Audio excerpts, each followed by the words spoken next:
Hello again, everybody. Welcome to another edition of Baseball Without Borders. It's a day late because Monday was a travel day for us. Leif Skodnick back with you, the editor-in-chief of WorldBaseball.com, joined by my colleague Matthew Tallerini.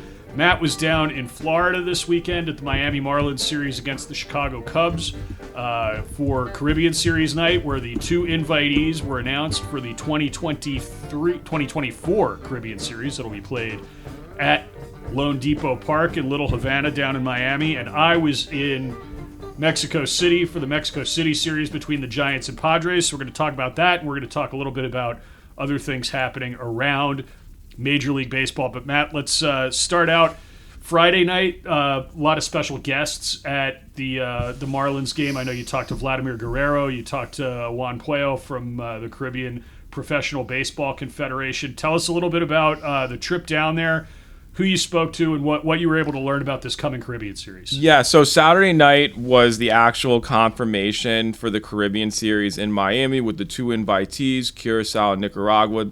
The press conference was held at Lone Depot Park, home of the Marlins. And yeah, I mean, it was a great, end of certain pregame festivities. Daddy Yankee, the reggaeton artist, was there, owner of course, the Santurce Cangrejeros organization. Vladimir Guerrero Sr. was honored also, and as well as Andrew Jones representing Curacao. And it was a great turnout for a whopping 12,000 people at Marlins Park, at Lone Depot Park, I should say. But a great celebration to just give the figure of international baseball the second consecutive year that Lone Depot Park is hosting an international baseball event. And they had a cool amenity structure in left field. A lot of the jerseys that were from the winter leagues of all the Latin countries, and it was cool to see the blossom end of what they want to market for the Caribbean Series as well. And Kema Sanchez, who's the business management operations of the Miami Marlins, he's actually part of the 2024 Caribbean Series organizing committee. I got to speak with him on Friday before the first game of the three-game set between the Miami Marlins and Chicago Cubs, and basically talked about just like how prestigious and pretty much dominant the Latin community really is in Miami. And I think it's going to be a big turnout. I honestly think that they will sell out a lot of their night games, or maybe their mid games, because they'll play 3 games a day in Lone Depot Park. But they're going to play, say that again, they're going to play 3 games a day. So there's going to be like a 10 o'clock game, a 2 o'clock game, provided the first game doesn't go into extras. And then there's going to be a nightcap. Right. With no on-field BP. Exactly. Right. No on-field batting practice. And that's pretty much the layout of how they have to go about the Caribbean Series. But my big observation, too, even on the reporting side, is that some of the winter leagues, they kind of end their final 2 days before the Caribbean Series. And I think the plan in Miami is to really set the bar. I think you have to do a Fan Fest alignment to really give this a good engagement to the city of Miami. And, granted, yes, in Venezuela, they've ended their league final the last few years 2 days before, but that's not enough travel time, let alone and certain structures. Not just for Venezuela, but also for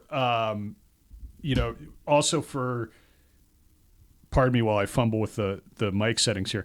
But also for a team from the Mexican Pacific League, it's a long trip from the western side of Mexico. You got Aguilas de Mexicali in there. They're probably driving to San Diego and then flying from either San Diego to Miami or flying from Tijuana to San Diego or to Miami. So that's a 7+ hour trip by air. It's a long trip. You don't want to do that the day before you have to play meaningful baseball games. Yeah. I mean, granted, Major League teams do it all the time, but Major League teams are also not playing a series of round-robin games that count in the standings far more than a single regular season game after a travel day. Yeah, and I just think, too, that you need a field to push the Caribbean Series. You need a media row, like how the Super Bowl is. You need to have a bilingual stature to give, the Latin American media entities and also the English media entities too, that they can really make this tournament a facelift as it's been for a climbing period of what we're living through. I think that Major League Baseball and certain major league organizations, they want to cater to help other players in their development system play in the winter leagues this year. But I think the biggest main goal is to have a lot of, high caliber players or reach through prospects that want to commit to playing in the Caribbean Series, just like how the World Baseball Classic was in March. Yeah, I think the winter leagues have kind of changed in focus. You used to see a lot of developing prospects in the winter leagues, and now you see some, but you also see guys that are from that country, guys that have been out of Major League Baseball for a long time, still hanging on. Fernando Rodney obviously comes to mind, and he's still pitching in the summer too in the Mexican League, but he's pitching for Estrellas last winter in the Dominican Republic at age 44. Yeah, and he's probably going to be back again next winter. But yeah, no, I think more prospects will make the product better for the American fans in regards to the Caribbean Series. I'd like to see this series broadcast in English. I mean, I've always thought that, this past offseason, I think it's been for the last 2 years now, MLB.com and the MLB app, which you can get it on your phone, get it on your smart TV. If you have T-Mobile, it's free, I think, has done a great job presenting the Dominican Winter League games in Spanish, but I think they need to expand that to the big four winter leagues. So the four main teams or leagues that send their champion to the Caribbean Series every year, which are the Mexican Pacific League, the Dominican Winter League, the Venezuelan League, and the Puerto Rican League. I think if you got all four of those, even if it's only in Spanish for the first year as the Dominican League has been, it's still a lot of fun to watch baseball in Spanish, even if you don't speak the language, because there's a different passion in the Spanish language broadcast for baseball. A guy like Franklin Mirabal, I can't believe it. What a great announcer he is, even if you don't speak Spanish. He's very, very entertaining, as most of them are.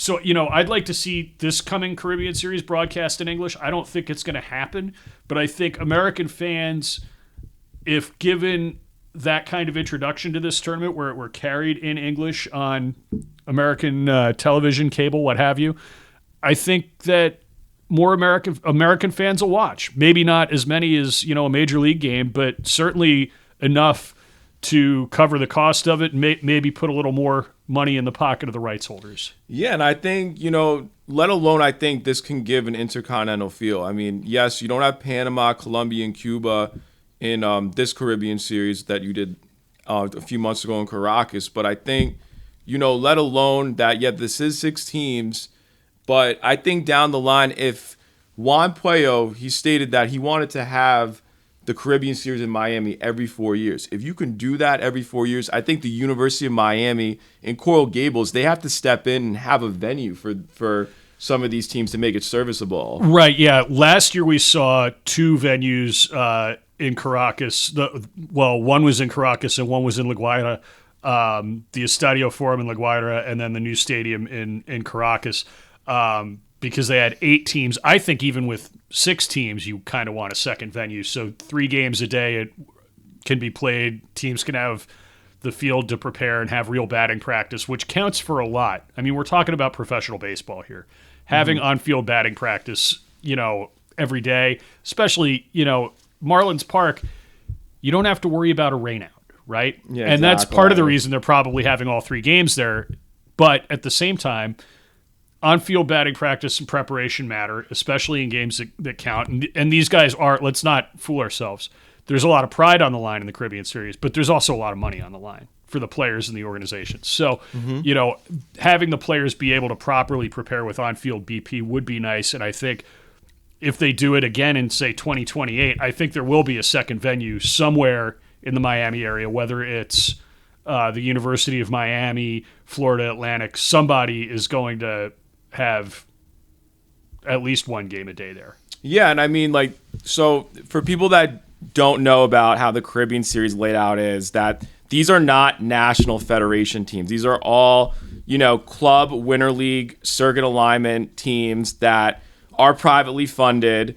The Liga Republica Dominicana circuit is not part of the Dominican Republic Baseball Federation. So it's a separate sector of their league and everything else, just like Venezuela. That's not part of the Venezuela Baseball Federation. Mexico and Puerto Rico, all the same configurations, that these leagues are not part of the World Baseball Softball Confederation. But down the line, I think a lot of these teams, and hopefully the World Baseball Softball Confederation has in some consideration, that you do have a club ranking alignment, feel in baseball, just like we see in soccer with, UEFA Champions League. I think that could correspond with the Winter Leagues and the European Leagues, in baseball. And I think that, the Caribbean Series can give that facelift. If you don't have the Latin American Series now, or maybe in the foreseen future you do have the Latin American Series, consider that Panama, Colombia,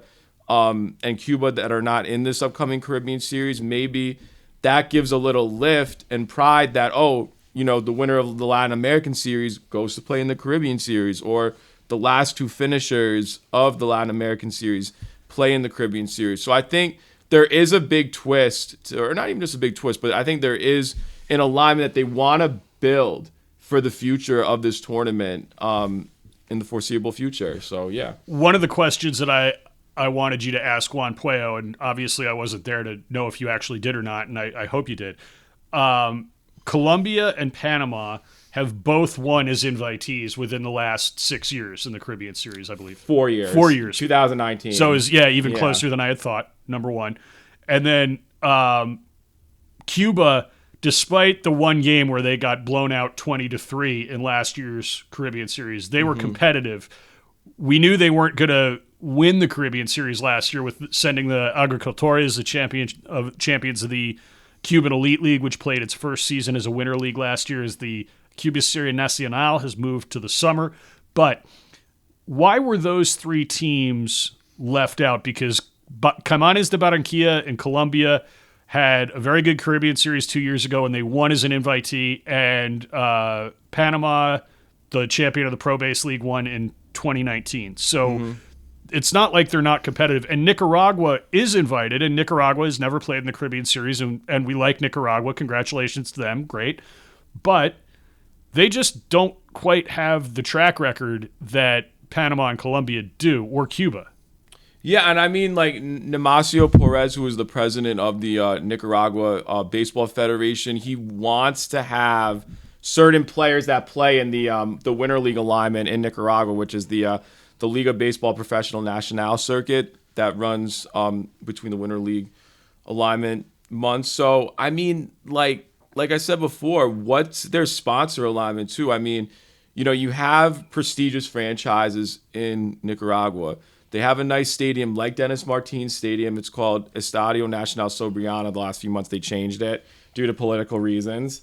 And I just think that, if you bring a similar roster like they had in the World Baseball Classic, they can compete. But at the same time, a lot of these teams will build reinforcements, let alone. Absolutely. But did anybody say anything about why Panama and Colombia weren't invited? No. So during the main press conference, that wasn't the case. And a lot of media press were, just handling other stuff too with Juan Puello. So I had other alignments too to configure out. I was lucky to talk to Queimas Sanchez about pretty much the organizing stature of the Caribbean Series. And hopefully in the next few months, we'll get Juan Puello on our podcast to explain why the certain financial structures went the way with Colombia. But, Colombia, they don't have a league that's privately funded. They get help from their federation.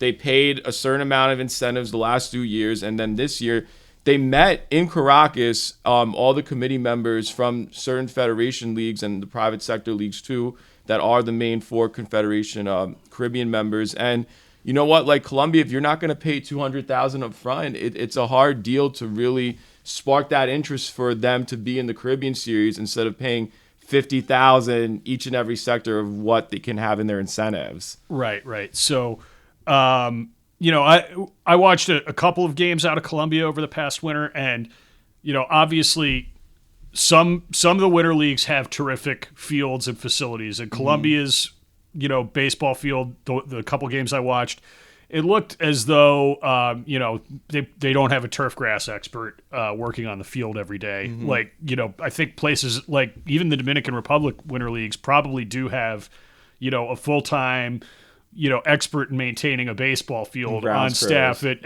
every stadium. It didn't look that way in Colombia, but you got to take what you can get in some of these leagues sometimes. But I think it's not like we've seen the last of Colombia or Panama or probably even Cuba in the Caribbean Series, and we'll probably see them back again soon. So Life went to Mexico City for the 2-game set between the Padres and the Giants. Life, how was it down there with the altitude and just the fan experience? So it was interesting. I've never been to Mexico before this past weekend, so I really had no idea what to expect. I read a ton about Estadio Alfredo Arbelú, the ballpark that the games were played in, about the city, about a little bit about the culture of baseball in Mexico. So the altitude, let's start there. Mexico City and Estadio Alfredo Arbelú is 7,350 feet approximately above sea level.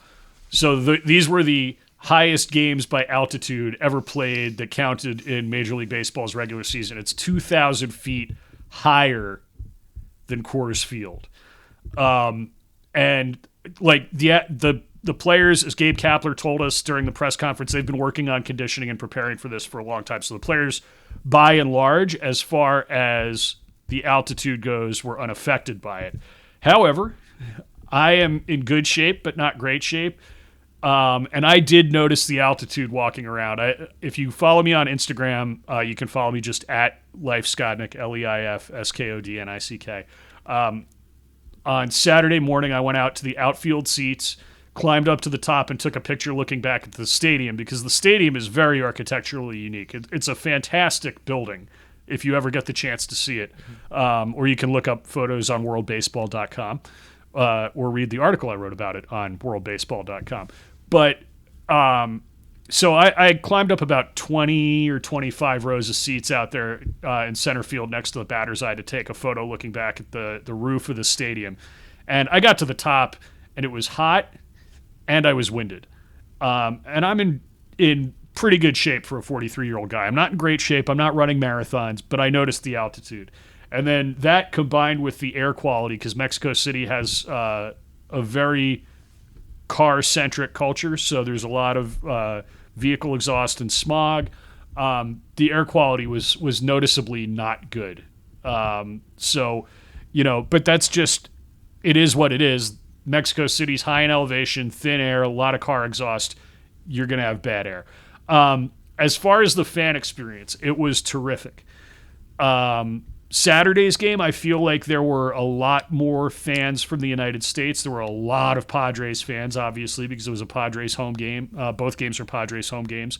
A lot of fans from San Diego, a good number of fans from San Francisco. I feel like Saturday's game had more American fans than Sunday's game. I was telling my wife last night that Sunday's game, walking around the concourse, because I actually had a little bit of time to go grab some concessions. The tacos in right field at Estadio Alfredo Arbelú, tremendous. And the concession prices at this ballpark, unbeatable. A beer is like $4. Can't beat that. An order of tacos was $6, and they were great. As you'd expect, I was, after all, in Mexico. But, Sunday, I noticed a lot of jerseys from around both leagues in Mexico. You didn't have to look very far to see, yesterday I know I saw Acereros de Monclova. I saw a lot of Diablos Rojos jerseys. I saw my personal favorite, the Naranjeros de Hermosillo, with their anthropomorphic orange guy logo. Hector Espino. That's a name that climbs to my head when I hear the Naranjeros de Hermosillo franchise. And he is the Babe Ruth of Caribbean baseball. And so that's neat when always that cool. Around. The other logo I love out of the Pacific League in Mexico is the Tomateros de Culiacan, which has an anthropomorphic tomato logo. Because a lot of these teams grew up around agricultural communities in Mexico, where a lot of the produce that you buy here in the United States is grown, whether it's oranges in Hermosillo or tomatoes in Culiacan. You name it, a lot of your produce comes from there, and that's why those teams have those names. So it was cool to see that. The fan experience was fun. I did have a very interesting and somewhat educational and at times frightening cab ride back from the ballpark on Saturday night, and that was cool. I could chalk it up to having an authentic experience. After the game on Rio de la Piedad, I had to try and catch an Uber. Basically, the entire stadium had spilled out onto the street at that point. I was really having trouble getting an Uber, trying to get one for about 20, 25 minutes. Finally, I just said, what the heck, and got in a cab. The cab did not have functioning seatbelts in the back seat. The driver did not have any teeth, top or bottom, in the front of his mouth. Every dashboard light in the car was lit up. And this guy probably missed his calling driving a race car, because it sure felt like that was what he was trying to do. And then, we get back to, he got me back to the Marriott Reforma, very nice hotel in the Polanco in central Mexico City, in Colonia Juarez. But it was interesting. He drove me by the cathedral. He drove me by the Museum of Art, which I think were probably efforts on his part to keep the meter running. All in all, the trip ended up costing me 1,500 pesos, which is about, I think, $82. Not ideal. It was all the cash that I had in my wallet, but so I could say that happened, and it was fun. It was interesting to see. How did you feel about the offense production, though, of both teams? I mean, yeah, you played in a high altitude, 2,000 more feet of what Coors Field is out in Denver, where the Colorado Rockies play, and let alone, what was just the experience that you got, during the pregame of batting practice and talking to, so many other players? Brandon Crawford you got to talk to, alongside other officials that were there. So yeah, let's start about Saturday's game, which 11 home runs, 12 pitchers. It took 3 hours and 48 minutes. There were 27 runs scored in the game. There were 3 sets of back-to-back home runs. Earlier in the day, Susan Slusser from the San Francisco Chronicle had reported that the humidor and the baseballs were not prepared the same way, for even comparably to how they're prepared for Colorado games. So that may explain some of the way that the ball flew on Saturday. And I don't think they necessarily were able to do anything to change the humidity conditions that the baseballs were stored in enough to do anything to change the coefficient of restitution for the baseball for Sunday's game, because and we'll get to that, but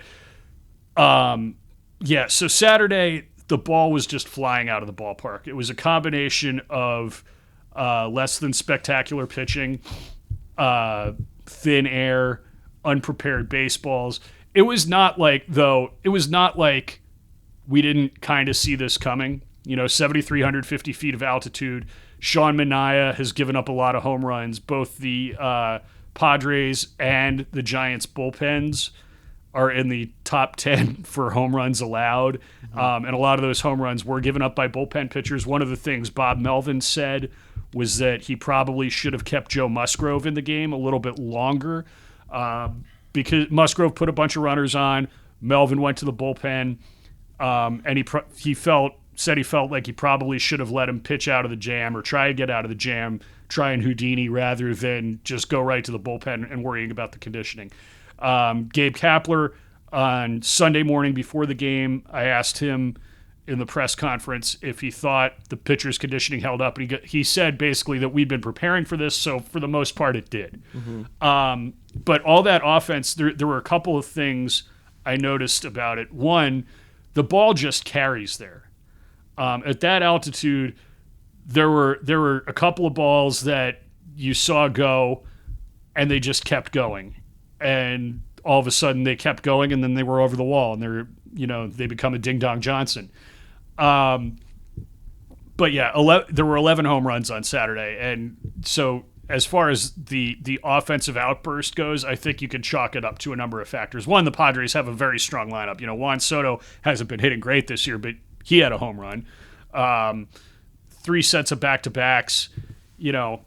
It's a combination of things. Now, yeah, you mentioned I had spoken to Brandon Crawford. The entire field there is turf because they wanted to be able to use it as a concert venue. I talked to another reporter from a Mexican TV station, and he said that, one, if you're going to have concerts on the field with field access, it's tough to maintain a field. Easier to just keep turf. It's a different kind of turf than we see at a lot of turf ballparks in the major leagues. It's a thinner and harder turf. I asked Brandon Crawford what he thought of it. He said he didn't take any ground balls before. I asked him on Saturday during the press conference whether he thought the turf was faster. He said he hadn't taken any ground balls. After infield practice, I was able to talk to him on the field, and he said it's a lot faster, it's a lot bouncier, and it's considerably harder. So, the infielders kind of had to be a little more ready, but at the same time, maybe that caused a few more balls to get through the infield because they're on them faster. And now the infielders, rather, the middle infielders especially, if you look back at videos from the 80s and early 90s at places like Kauffman Stadium, Riverfront Stadium in Cincinnati, the old Busch Stadium in St. Louis when it was turf, Veterans Stadium in Philadelphia, the Sky Dome, Olympic Stadium, the Kingdome, all those places had very, very fast infields because they had very thin and very hard turf that was almost always laid directly over the concrete. So you'd see the middle infielders be playing behind what the line that was on the turf, the infield fly rule line, which is in theory the limit of the infield. Right. You'd see guys playing behind that because the ball's on you so fast. Now, with the shift rules and middle infielders having to have both feet on the dirt, I think that creates a situation where maybe the ball gets through the infield a little bit more in Mexico City just because it's on them faster if it's hitting that hard turf. Yeah, and I also, like, when I watch, like, old 80s games, like, I always think of the Homer Dome, the Metrodome in Minneapolis. Sure. And, Kirby Puckett, like, he had to play not such normal depth, but I felt like he had to play like 15 feet back of normal depth because he had to track a different beat. Right, the ball's on you faster in the Baggy Dome. I mean, they had a white roof. Like, not exactly easy to track a ball off of white roof sometimes. And their own monster wall in right field. Yeah, exactly. the Baggy in right field. So Sunday's game was a little bit different, and I will confess, I did turn to another reporter after Yu Darvish gave up the leadoff home run to Lamont Wade Jr. of the Giants and said, here we go again, because if you go back and you watch that home run, it looked like it was going to be caught. It looked like it was going to be caught at normal depth by the right fielder, and it just kept going, and it kept going, and it kept going, and then it just clears the wall, and you're like, really? Here we go again. But, it was interesting. The second game, we definitely saw better pitching. And let's face it, Alex Cobb and Yu Darvish are tremendous pitchers at the major league level. That's not to take anything away from Sean Manaea and Joe Musgrove, but look at the numbers on Alex Cobb this season. He's pitching fantastically on a kind of mid-level team. The Giants are not that great this year. Darvish. Everybody knows how good Yu Darvish is. But, he gave up that home run, and then afterwards he was asked about pitch movement in the thin air and replied that, basically slower pitches or pitches that rely on spin efficiency to create movement really do not work at that altitude. No. So he was throwing hard sliders, less splitters, just trying to throw cutters and throw the ball a little bit harder and, get movement that way rather than throwing the split finger, the sinker, stuff like that. No, I mean, like, let alone the Giants, they did have a 4-run lead. And I think that was key, too, about how the altitude did play a big effect, and let alone that the teams had to go to the bullpen early, like after the 5th inning. Like, that was just, the approach both managers had. And I just think that when you have a 4-0 lead in a different premises of what you're used to playing on, it's not too comfortable like that. It's a different, angle of where you have to manage, what you have to build around filling a lineup card, 1 through 9, let alone. And I mean, the Padres in the bottom of the 5th, Austin Nola, 2-run home run, gets the comeback, stirring up a bit. And then you had Juan Soto, who's been a little bit of a slow start for the beginning of the season. He gets a key ground ball single, to right field that scored Fernando Tatis Jr. So that was a big, momentum burst for the Padres too to come back into that game. And then you have Cronworth in the bottom of the 8th, singling to right field just to get across Soto to tie the game up at 4. And then unsung hero Matt Carpenter driving a ball, to left center, and let alone what was Yastrzemski doing there? So there are a couple of things about that. So Yastrzemski may have tweaked his hamstring, his left hamstring, which obviously he's since been put on the IL. Earlier in the game, ball hit to center field, put him in a blender. He hit the wall, missed the ball, and it resulted in an extra base hit. Kapler said after the game that if Yaz had not tweaked his hamstring earlier, he probably would have gotten to Carpenter's ball because that hung up there for a long, long time and then fell in. And Yastrzemski obviously dove head first. After it, he hit the turf hard. Don't know exactly when he tweaked the hamstring or if he made it worse on that. He was obviously helped off the field after that. So that was really what happened on that play. What was Yastrzemski thinking? I think, first of all, that ball might have been caught by a middle infielder in thicker air. As far as, diving, he had to do what he could do to get it. I actually thought initially he had caught it, and then he didn't, obviously. I thought he definitely got there and he had a very good chance even diving to get it. But unfortunately, it eluded him and, resulted in 2 runs scoring, and that was the ball game. That was the difference in the ball game. Yeah, and also Major League Baseball announced yesterday that they will have another series in Mexico City, the Houston Astros and the Colorado Rockies. Now they're confirmed from Major League Baseball that they will play a two-game series next year. And maybe this is the plan, to just keep growing the sport and have, the Mexico City series every year. Or maybe they could angle Monterrey also because they've had a few other games in Monterrey and Guadalajara in recent years. Yeah, and I think they should be doing more games outside the United States. They should be doing more games outside the United States every year. As I wrote the other day, I think that every team should be playing 2 games abroad somewhere every season because, look, this is undisputably the highest level of baseball in the world. Unlike soccer, where there's 7, 8, 9 different leagues that can credibly claim to be the best league in the world, Major League Baseball is it. There's no league comparable. And, at the click of a button, any sporting event from around the world is available now.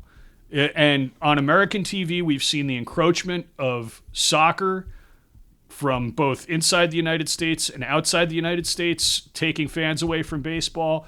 Over the past 50, 60 years, every sport has gained ground against baseball. In a lot of major league markets, baseball is, kind of an afterthought. If Major League Baseball wants to build its fan base, it needs to help spread the gospel of baseball abroad. And, obviously playing in Mexico where there is a baseball culture helps that. But going to London in June is going to help that too. I think going to Paris in 2025, I think, they should be trying to find somewhere to do this within reasonable, because let's face it, 5-6 hour flights take a lot out of even top level athletes. But they could do this in enough places and set it up. Maybe some teams start the season in Australia or in Japan, or, why hasn't there been a series like this in Korea yet? Yeah. I mean, KBO baseball is on the rise. Why haven't they played there? You know, Canceled last off season. why hasn't there been a series like this at the Koshien Stadium in Japan? Like one of the greatest venues for the game anywhere. Except the MLB Japan series that's in the offseason where they had no, but I mean Tigers. regular season games. Right. These have to be games that matter with the best players in the world, and take it everywhere, because you know what? Like, we gave the world baseball. Let's show them how good our teams are and run the product through this. I think it's gonna grow, and I think that Major League Baseball needs to give this a vision. And I think the World Baseball Classic is great. We've had certain other segments of why, you know, if you love just MLB, why don't you just love it all? And I say this to everyone too about, you know, the minor leagues. It's a great product of baseball. Double A is a great product of baseball. What's going on overseas in Nippon professional baseball? Yeah, it's not Major League Baseball, but they have certain guys on all 12 teams that can fill, you know, certain abbreviations of either the 40-man rosters in Major League Baseball or the 28-man rosters, since they advanced it a few years ago from the 25-man abbreviation. So I think, you know, with Major League Baseball as a product, I think it's going to grow. Like, we need to see a regular season series in the Dominican Republic. And the Expos played a few years at Hiram Bithorn in San Juan, Puerto Rico, but that's not enough. We need, you know, us as, you know, reporters and, you know, sometimes to tear off from the fan ends of other people listening in.